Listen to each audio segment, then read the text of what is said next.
एक प्रश्न लेकर आए हैं संजय साहित्य भवन पब्लिकेशन बुक का, जो कि 11th क्लास कॉमर्स के इकोनॉमिक्स का क्वेश्चन है। ये दिया गया है प्रश्न नंबर 21 में कि निम्न समंकों से क्रमांक विचलन एवं उसका गुणांक ज्ञात कीजिए। ठीक है, स्टैंडर्ड डिविएशन और कोएफिशिएंट आपको कैलकुलेट करना है।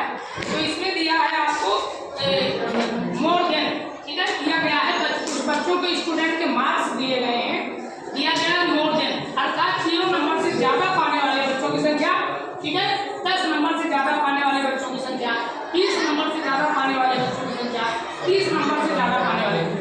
इस प्रकार से आपके सामने जो नंबर ऑफ स्टूडेंट दिया गया है सीएफ दिया गया है, एक कम्युलेटिव फ्रीक्वेंसी है।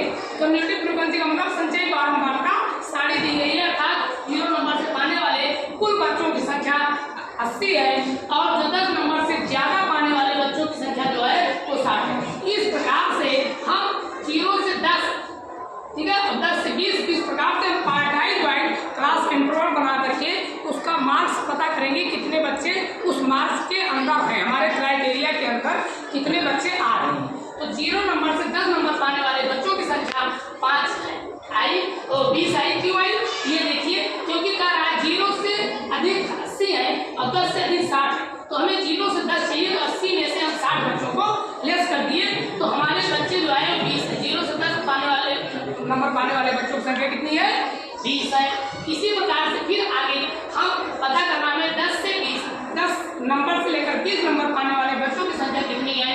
तो 30 नंबर से अधिक पाने वाले बच्चों की संख्या 50 है, 10 नंबर से अधिक पाने वाले बच्चों की संख्या 10 है। तो हम 60 में से 50 घटा दिए, 50 से हमारे बच्चों की संख्या निकल आई। और इसके बाद हम क्या करते हैं, एक्स बार ज्ञात करते हैं और एक्स बार ज्ञात करने के लिए मिड वैल्यू ज्ञात करनी होगी। ये मिड वैल्यू जो है 1 + n/2 करके आई है मिड वैल्यू पे, और मिड वैल्यू के बाद हम मिड वैल्यू को x मान करके यह गुणा करके f आता है, और एक्स बार ज्ञात करने के लिए आपको सिग्मा f सिग्मा f करना होगा। इस प्रकार से आपका समांतर माध्य मीन निकल कर आ गया। अब मीन निकल कर आने के बाद आपको जो है डिवीजन निकालना होगा। डिवीजन निकालने के लिए आप क्या करेंगे, x - x बार करेंगे, जो मिड वैल्यू x है उसमें से x बार घटाया गया, अर्थात 5 में से 24.38 घटाया गया।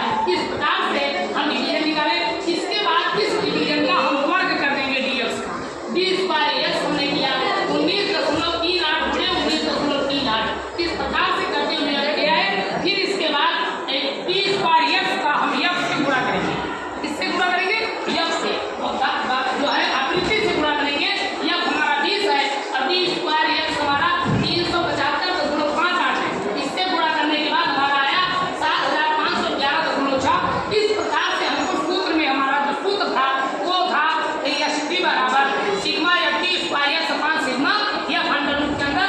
तो हमें FT² चाहिए था, तो टोटल हमारा FT² का टोटल आ गया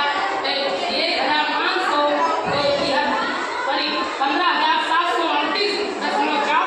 इसको हम फिर सूत्र में रखेंगे अंडर सिग्मा FT² अपान सिग्मा f। तो हमारा ये FT² का ये है और हमारा सिग्मा f है। इस प्रकार से इसका हम मूल निकालते हैं 14.0266 और 2 अंक पर देना है, तो प्रभाव विचलन हमारा निकल के आया 14.03। अब इसके बाद जब कोएफिशिएंट ज्ञात करना होता है, प्रभाव विचलन गुणांक ज्ञात करना होता है, तो प्रभाव विचलन गुणांक ज्ञात करने के लिए हमें प्रभाव विचलन को x बार अर्थात समांतर माध्य से भाग देना पड़ता है।